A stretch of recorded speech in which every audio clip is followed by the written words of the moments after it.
I'm Sherilyn Skolnicki, and this is Brilliant Balance, the show for working women who are ready to shine. Each week, I bring you ideas, inspiration, and insight on balance, business, and getting it all done gracefully.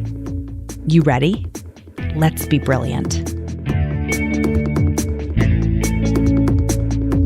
This is episode 224 of the Brilliant Balance podcast. Does your fear around money have a hidden cost?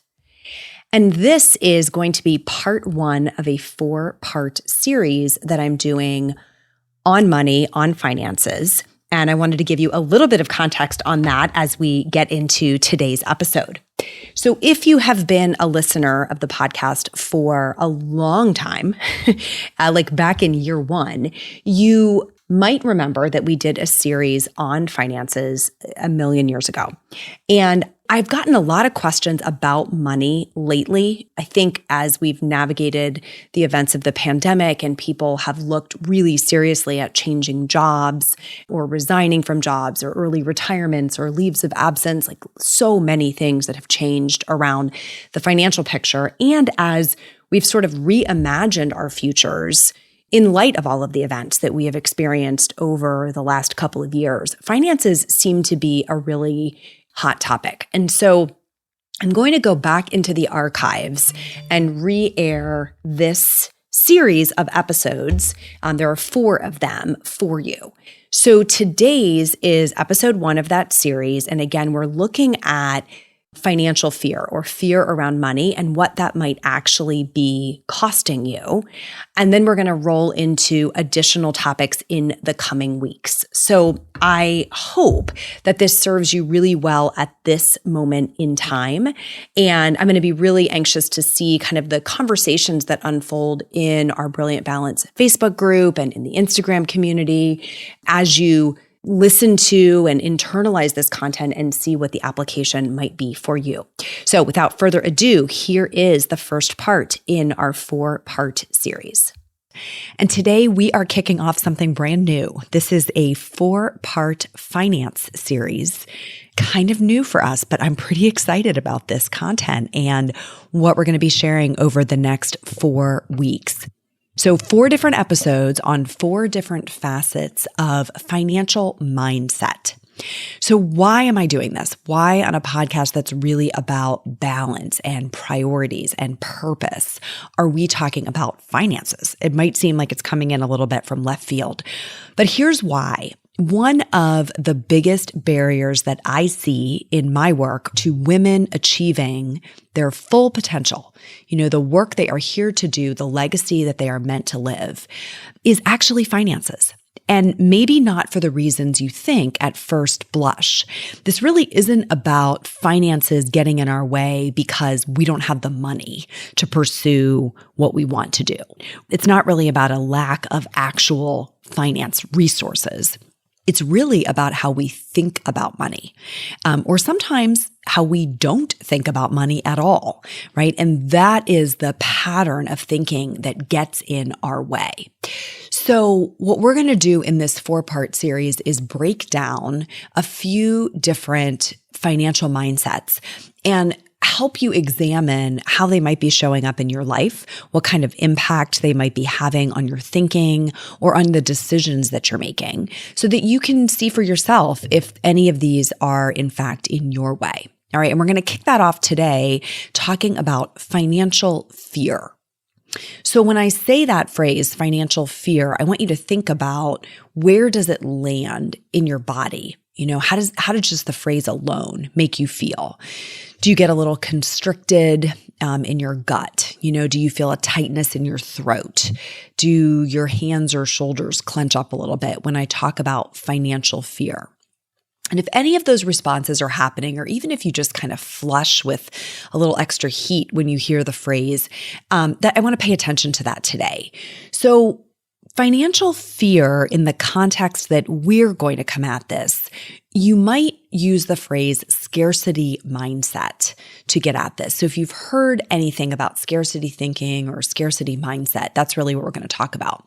And this is a phrase that really Stephen Covey coined back in the day in one of his early books, and provided it in that case as a framework for looking at scarcity of any kind.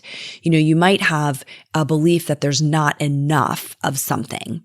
In this case, we're going to talk about money, but you can have a scarcity mindset as it relates to time, or as it relates to love, or as it relates to just about anything in life. And it can cause some really sort of warped behavior patterns. So today, that one that we're going to get into is, scarcity mindset as it relates to money. And the core belief here is that there is not enough. So questions run through your mind. Will I have enough if I make XYZ choice?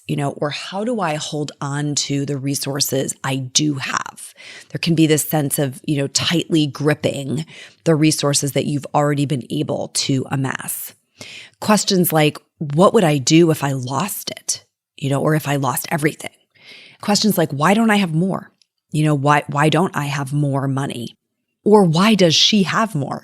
This envy vector of why does somebody else have more? So scarcity mindset is really rooted in that belief that there is not enough to go around, that you don't have enough to do what it is that you want to do. And this is a really important point. It doesn't necessarily have to be real. As in you cannot put food on the table or pay for your home or put gas in the car. Scarcity mindset, this financial fear, can be rooted in a perceived shortfall, right? So maybe something like the stock market is down, or the real estate market is depressed, or you've experienced some sort of setback financially in your household.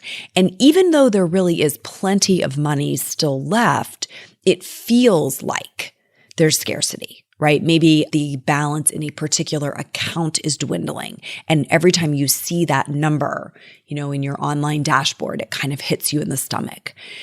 So this scarcity mindset sounds like maybe it's not a big deal, right? It's just in your head. If it's not real, maybe it's not a big problem. But this particular fear can really cost you. It has a pretty substantial opportunity cost in causing you to not take actions that could be good for your long-term financial health. Being gripped by this fear that there isn't enough right now can actually cause you to take actions that reinforce that state. They make it worse instead of better. So that's what we want to dig into today is what are those patterns of behavior that you fall into when you're being governed by financial fear? And there's three that I want to talk about today. The first one is having a lot of financial fear, or really being hung up in this scarcity thinking, can trap you in your comfort zone. Now, here's the thing. Your comfort zone, right, is simply what you already know how to do. So it may actually be pretty uncomfortable in there, right? You might be not living in the home you want to be in. You might not be able to buy things that you want to buy. You might not like the job that you're in, but you're comfortable because it's what you already know. So financial fear essentially keeps you playing small. You won't take any risks because the belief that there's not enough of anything makes you feel like any potential to lose even a small amount of money is not worth it. There's this very strong fear of losing that's associated with financial fear.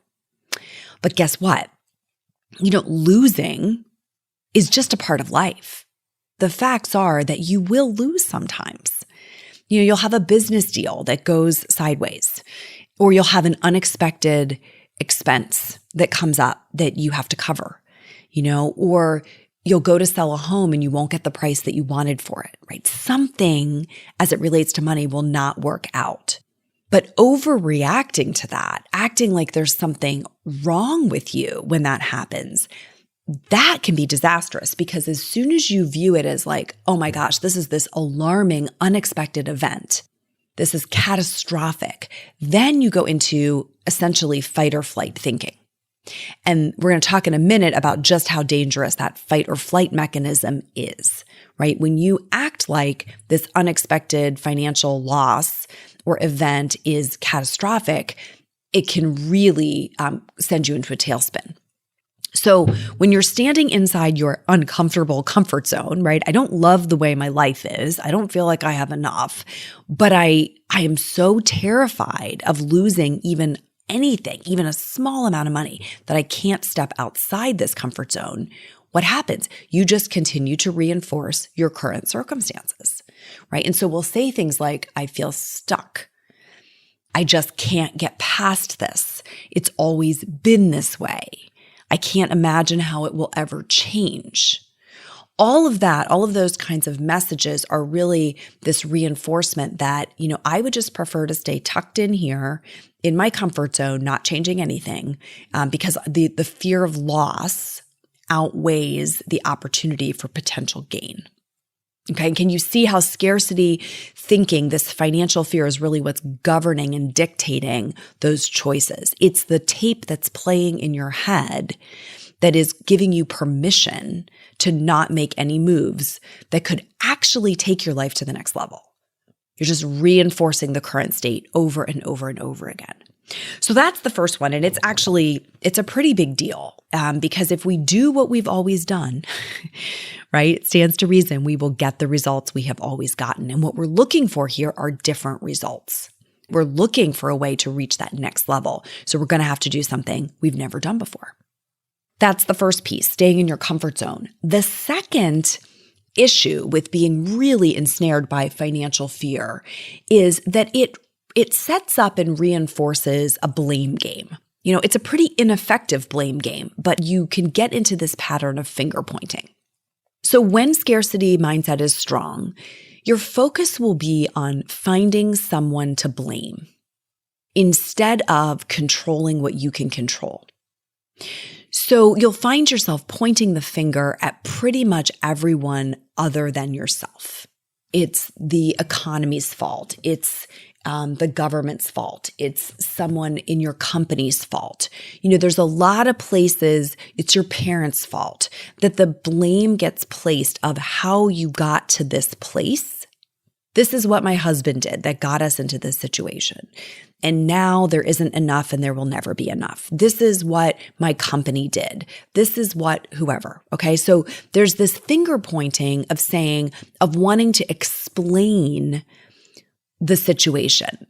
And it really causes you to be more attached to your story than you are to getting beyond it. So you'll want everyone to understand why it is the way it is. And all of the mental energy is going to having a reasonable and believable explanation for why it is the way it is. And wanting to bring other people into that explanation and make sure that they understand it. But what that's preventing you from doing, right? If you're spending all your time thinking about how this happened, how you got to this situation, what are you not thinking about? You are not thinking about how to move forward. You're focused in the rearview mirror on what happened before and how you got here and how this whole situation is terrible, but it's not your fault, instead of looking at where do I want to go? What is the future that I have envisioned for myself? And what would it take to make that possible? Instead of focusing on the actions that you want to take to move you forward, you are analyzing and overanalyzing and rehashing events gone by. And I'll tell you a story. This can happen. You can cycle in and out of this scarcity mindset. So let's say you run a business and the business is doing reasonably well, right? It's growing, it's healthy, your revenue is higher than your expenses, right? Things are feeling pretty good. And you're starting to feel, a sense of confidence about the future of the business. So I work with a lot of entrepreneurs, and that is the state we want to be in, right? We want to be in a place where revenues, higher expenses, we've got a profitable business, and we're focused on moving forward. What happens when you have a bad quarter or a bad month or a bad 6 months? When you have a bad quarter, it can flip you back into a scarcity mindset, into financial fear. And often I will talk to an entrepreneur who is in the midst of one of those downturns.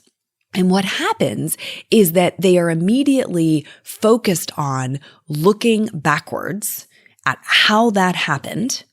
Now, there's a bit of that that's healthy because you want to make sure it doesn't happen again, but they can get so focused on the numbers in the spreadsheets and what happened with certain customers or somebody who didn't pay a bill or somebody who reneged on a contract that the next thing you know, they're not focused on selling the next customer, developing the next product, building a better marketing plan, right? All of the things that could pull their business forward and climb out of the after effects of this downturn, they're not doing because they're busy looking backwards at everything that's already happened. Okay, so that's an example for a business owner, but you can find the parallel to that in your own life.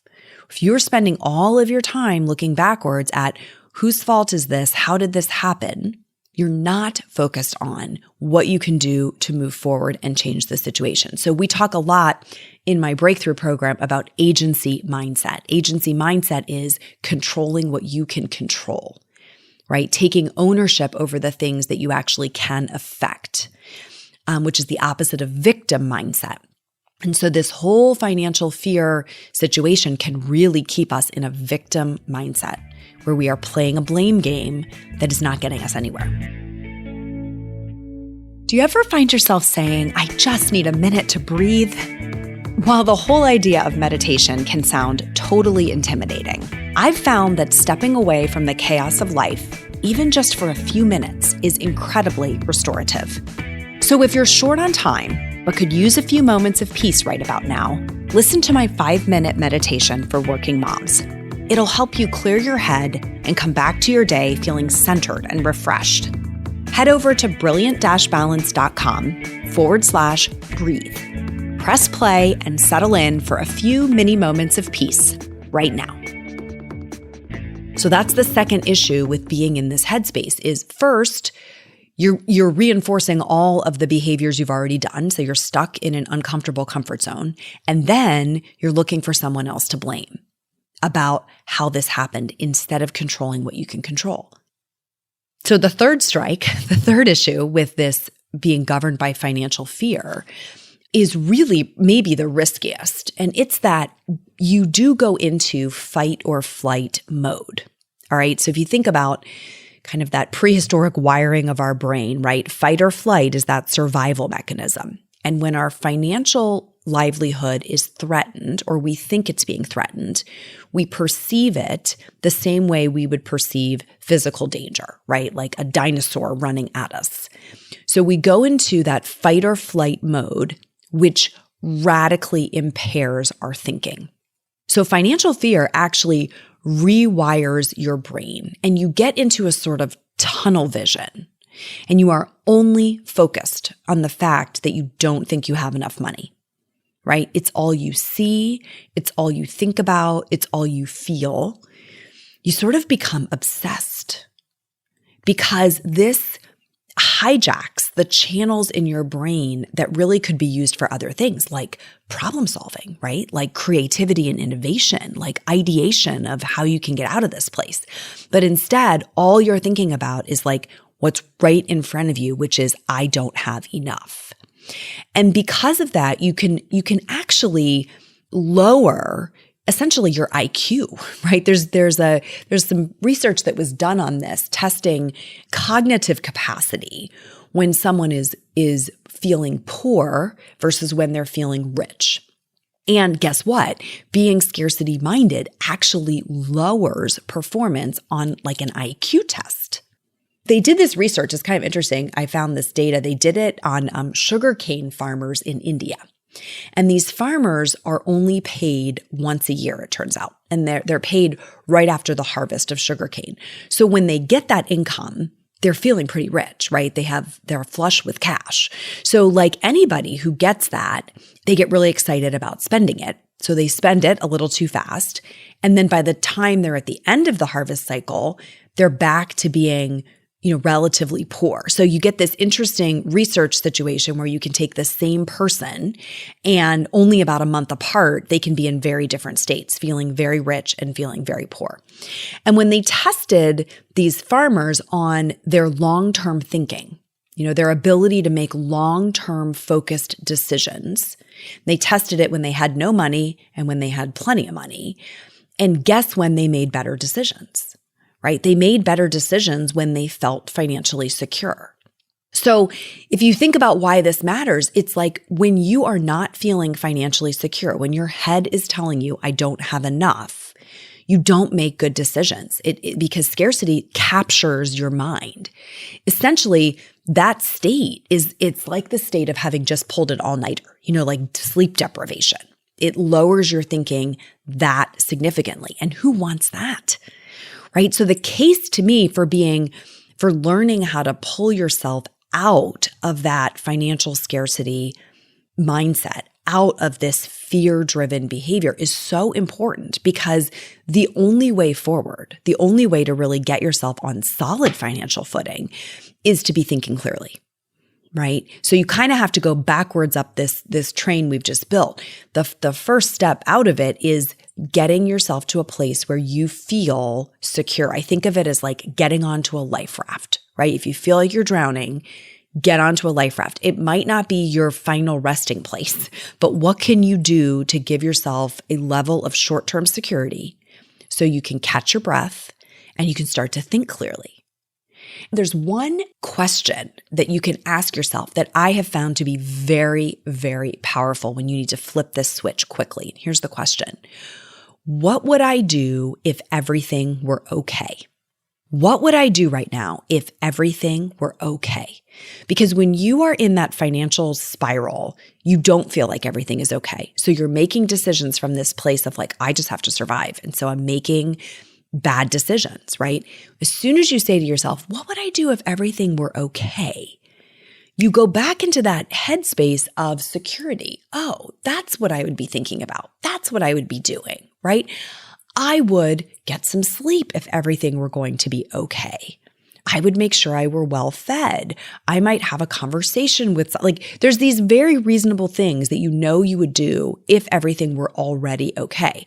So if you can do those things now, even when you're feeling a sense of financial insecurity, you start to get the results that they will bring. And that's the critical thing, right? You want to sort of behave as though everything were okay, focusing on long-term good decisions, giving yourself the opportunity to take a little bit of calculated risk so that you can move beyond your comfort zone, staying in personal agency, right? Staying out of the blame game and focusing on what you can control and the actions that you can take. That really is the train that's going to move you back to a place of level-headed thinking as it relates to your finances, right? An abundance mindset as it relates to your finances. So let's recap for a minute those big three, the three big issues or costs of carrying a heavy load of financial fear. The first one was that you stay in your uncomfortable comfort zone, right? You reinforce the things you've always done. You keep doing the things you've always done. The second issue is you get into the blame game instead of taking action, right? You'll be looking for finger pointing and whose fault is this and how did this happen instead of looking forward at what you can do to change it. And the third issue is you will not be able to think straight. Your brain will be hijacked by survival and you will make bad long-term decisions because an entire section of your brain is not available to you. So that key question that can flip you is, what would I do if everything were okay? And that's like a trigger of switch you can flip to get yourself back on that lifeboat and start thinking about stacking good long-term decisions one on top of the other so you can start to move forward.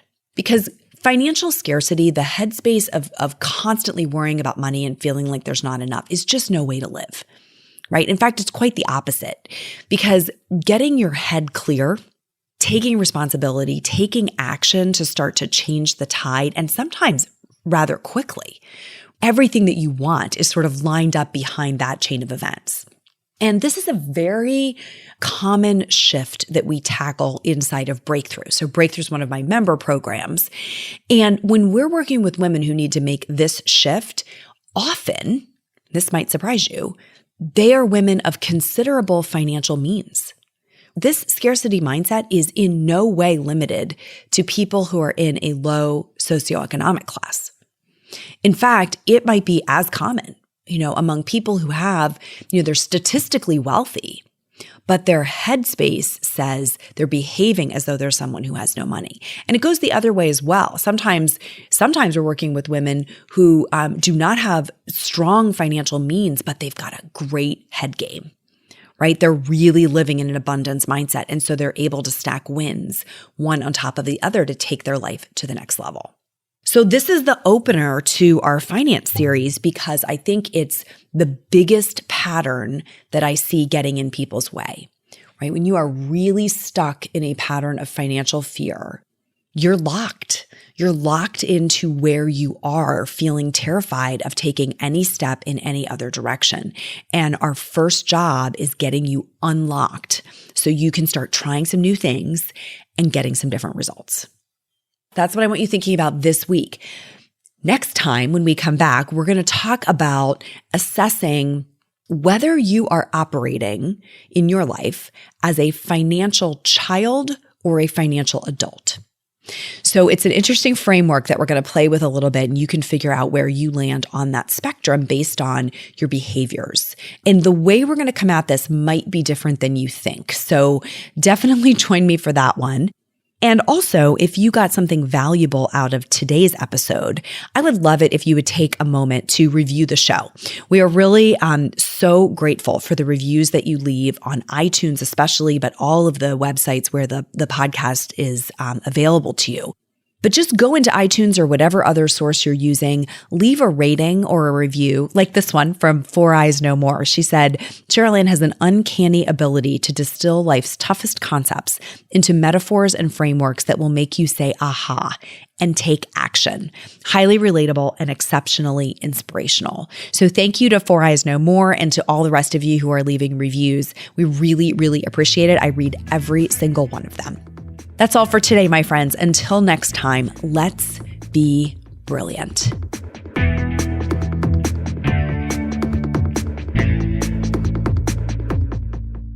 This is thepodcastfactory.com.